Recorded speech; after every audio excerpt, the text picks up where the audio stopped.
Coucou les amis, je viens vous faire un petit coucou pour vous parler des énergies de cette nouvelle lune en Vierge du 15 septembre. Alors qu'est-ce qu'on voit sur cette carte? Déjà le truc énorme que l'on voit, c'est que Mercure a rétrogradé et il s'est placé exactement là où était le Soleil lors de la dernière lune, c'est-à-dire la pleine lune. Et là, la nouvelle lune se pose exactement où Mercure était. Vous voyez, donc il y a vraiment un jeu comme ça de réponse entre le 8e et le 22e degré de ce Mercure rétrograde et qui vient vraiment mettre de la lumière sur Mercure. Évidemment, Mercure en Vierge, c'est une Vierge de précision. La Vierge, elle aime la cohérence et la précision. Voilà, elle est dans son délire quand c'est précis et cohérent, elle.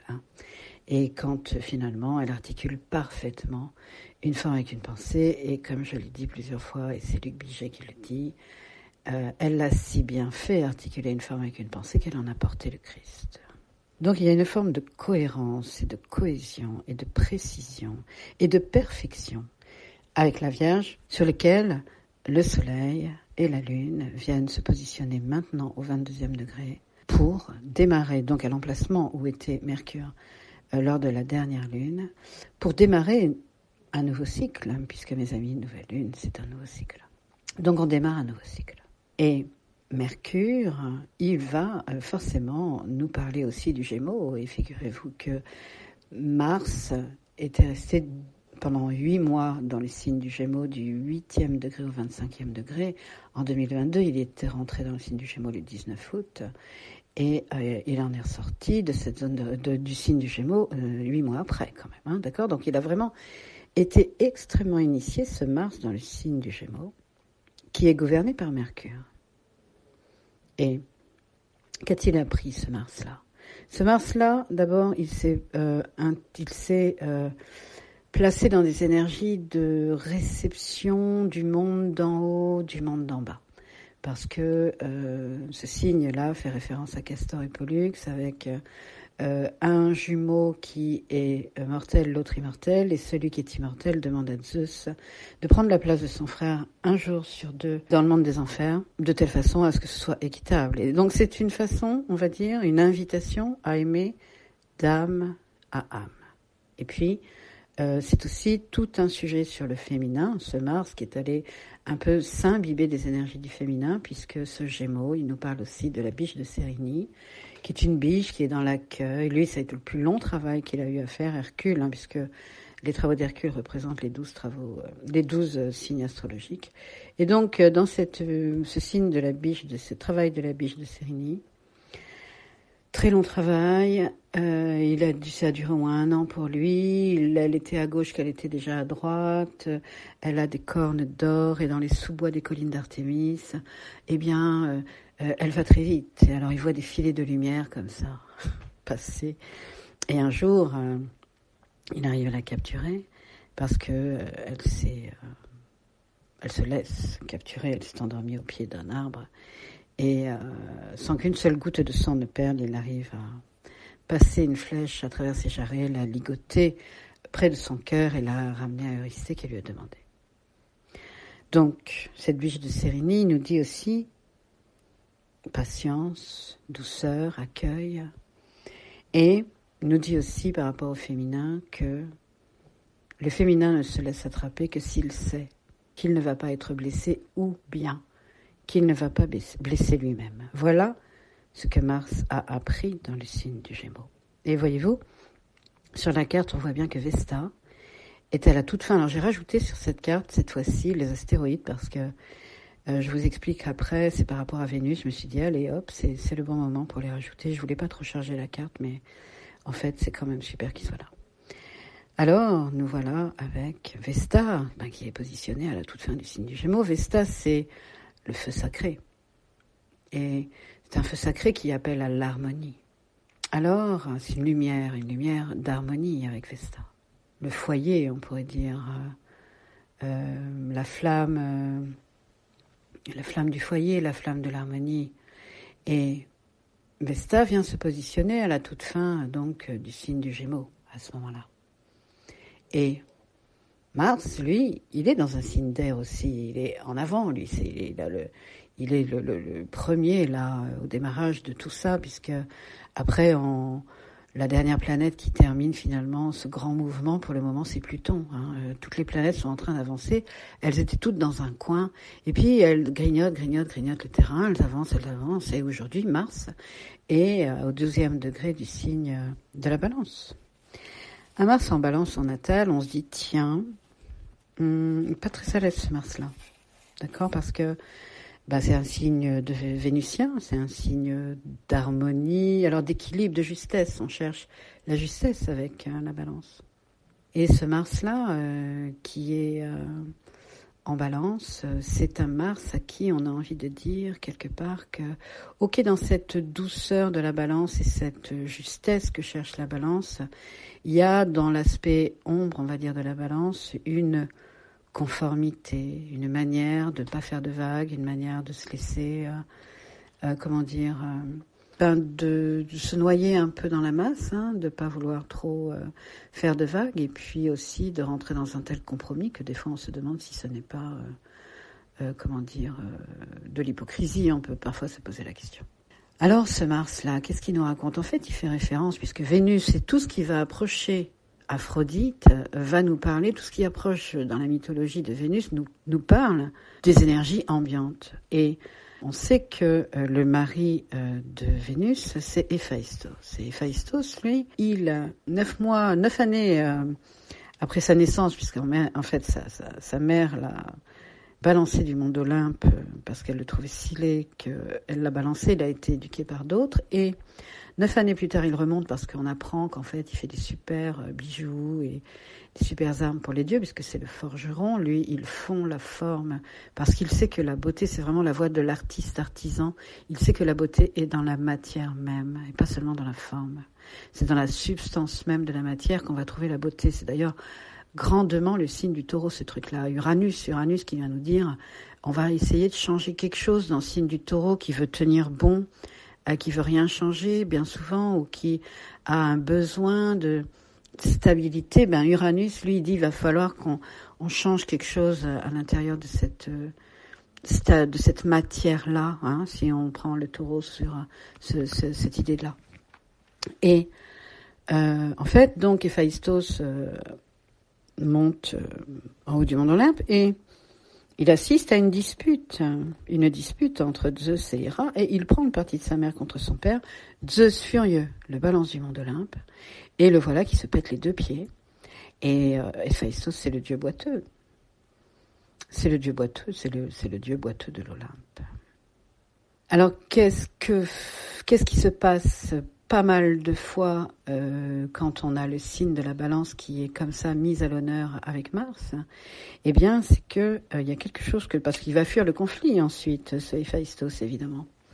Et Mars, lui, il vient nous dire, parfois, vous savez, du conflit peut naître l'harmonie.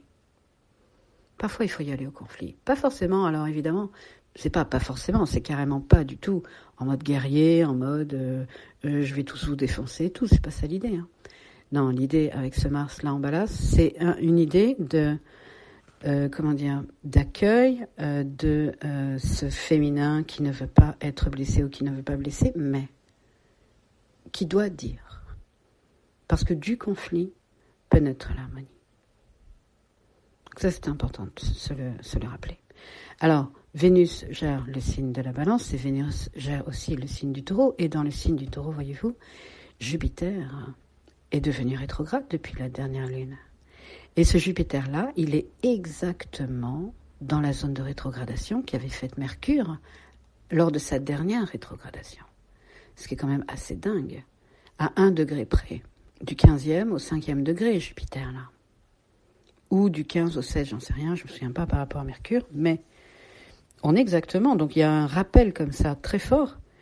Et Jupiter, Mercure, Héphaïstos, je viens de vous en parler, Uranus, qui est quand même un peu, qui signe un peu le signe de la colère ou de la révolution, on va dire, ou du changement, mais quand même pas en mode très soft avec Uranus. C'est toujours Uranus, c'est celui qui a c'est Eureka. Uranus, c'est Archimède, c'est celui qui va signer dans un thème natal un mythe de Prométhée, et avec le mythe de Prométhée, on sait quelle colère a pu avoir Prométhée d'être attaché à un rocher et de se faire bouffer le foie par l'aigle de Zeus la journée, pendant que la nuit le foie se reconstituait, et que c'était pour l'éternité.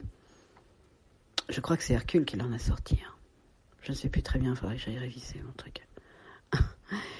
Pendant un des boulots, et lequel, je crois que c'est celui du taureau. J'hésite entre taureau et scorpion. Bon, bref. Ok. Donc, c'est quand même incroyable que ce Jupiter ait exactement les mêmes degrés de rétrogradation que Mercure, et que Mercure soit aussi bien mis à l'honneur là dans cette lune-là, avec ce positionnement de la nouvelle lune exactement sur le degré où était Mercure la dernière fois. Donc c'est un nouveau cycle, oui, mais il y a comme un pas chassé là, vous voyez, on fait un petit pas chassé. On n'oublie pas les énergies d'autrefois. Et puis qu'est-ce qui se passe ? Il se passe que Vénus est repartie direct. Elle est repartie direct, mais elle est encore dans sa zone de rétrogradation, donc on n'oublie pas ça non plus, vous voyez. Il ne s'agit pas d'oublier le travail de Vénus, parce qu'elle est sur son 3e passage. Et c'est un passage décisionnel, ce qui est en train de se passer là avec Vénus. Alors il faudrait que vous regardiez la maison que vous avez dans votre thème natal pour savoir quel sujet, quel thème a été mis à l'honneur par Vénus comme ça. Et ce qui est beau de voir, c'est que la licorne actuelle est conjointe à Junon, et c'est pour ça que j'ai mis les astéroïdes, parce que Junon, voyez-vous, représente l'engagement. C'est le féminin qui s'engage. C'est l'épousée. Et cette Vénus-là, dans le Lion, elle vient creuser vraiment un sujet sur le cœur, parce que vraiment, c'est ça avec le Lion, d'accord ? C'est la porte d'entrée vers tout ce travail héroïque qui est l'ouverture du cœur. Et on l'a déjà dit souvent, ce Lion-là fait référence au Lion de Némée, où il faut trouver un lieu refuge à l'intérieur de soi. C'est la première base de tout travail spirituel que de trouver ce lieu refuge à l'intérieur de soi, indépendamment des critiques ou de la flatterie. On a revêtu notre peau d'invulnérabilité. Et voilà ce qu'a fait Vénus là. Et voilà ce qu'elle est en train de faire dans la maison de votre thème natal. Vous êtes en train de revêtir votre peau d'invulnérabilité, les amis. Et il y a une Junon qui vous attend à la sortie de cette zone de rétrogradation avec cette licorne en Lion, qui est une licorne qui... il y a une génération là d'enfants qui est née, qui sont des héros, il faut le savoir. Toutes ces personnes-là sont empreints d'énergie, de lumière, de gloire, de courage et de force. Okay, c'est vraiment le sujet du Lion. Et il y a une forme d'engagement qui est demandée, vous comprenez. Et ce que j'ai noté, c'est pour ça que j'ai mis les astéroïdes, c'est parce que Jupiter, lui, il est rétrograde. Ok, et il va sortir de sa zone de rétrogradation. Le 31 décembre, c'est quand même pas n'importe quelle date. Alors, attendez, j'ai mis un peu des post-it devant moi. C'est pas n'importe quelle date du tout, puisque c'est la fin de l'année. Et je suis allée mettre ça sur ma carto, sur mon logiciel où on déplace les planètes, là. Et figurez-vous qu'à ce moment-là, Vénus, quand Jupiter redeviendra direct, et fera donc son 3e passage sur sa zone de rétrogradation, eh bien Vénus sera sur Vertex. C'est pour ça que j'ai mis une petite Vénus là-haut sur Vertex. Vous voyez, sur le Vertex de cette nouvelle lune-là, ici, maintenant, d'accord, qui, je vous le répète, avec ce coup de la Lune et Mercure, est un pas chassé. On fait un pas chassé, donc on la garde en mémoire, celle-là.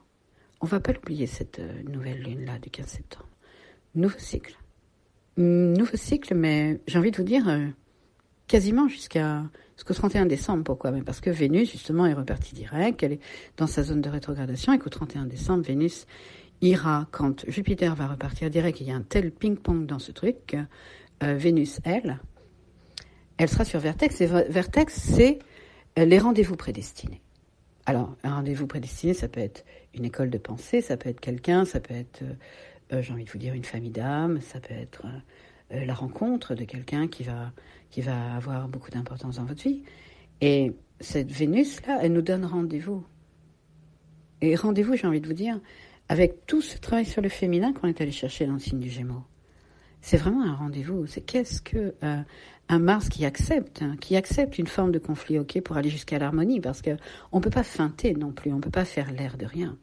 Et puis dans une autre forme de pensée qui est très belle dans cette carte-là, c'est que on a de toute façon toujours un petit rappel avec la conjonction qu'il y avait eu avec Neptune, qui est avec les deux petits traits bleu turquoise que je vous ai mis sur la carte à 27 degrés en Poisson, qui est la pointe de ce cerf-volant, dont on voit les aspects. Eh bien, nous avions ici une conjonction Vénus, Neptune, Jupiter, mon Dieu. Ok, donc c'était déjà un checkpoint, ce truc-là. Cette nouvelle lune-là, c'est aussi un checkpoint. C'est une nouvelle lune qui est une forme de pas chassé, dans laquelle les trucs sont super bien placés pour aller jusqu'au 31 décembre. Et je crois que c'est à partir de début janvier que Pluton passe en Verseau. Je n'ai pas vérifié, mais enfin, il me semble. Alors, il y a du masculin, il y a du féminin, il y a aussi cet engagement, Junon, ces rendez-vous prédestinés. Je veux dire, il y a l'amour dans l'air, mais l'amour version Gémeaux, version amour d'âme à âme.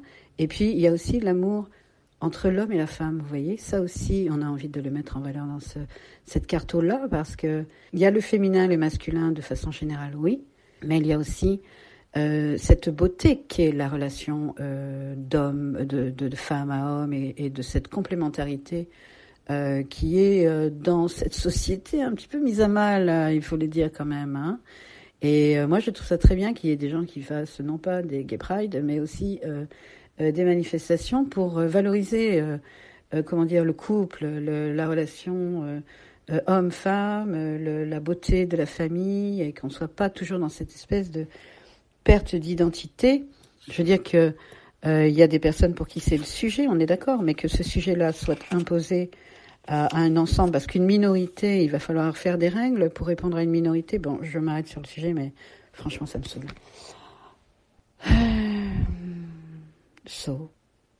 Les amis, voilà ce que j'avais envie de vous raconter là-dessus, et pour dire aussi que on a l'axe Bélier-Balance qui est valorisé dans ce thème, parce que Mars, Vénus, et on est encore dans ce sujet de la justesse.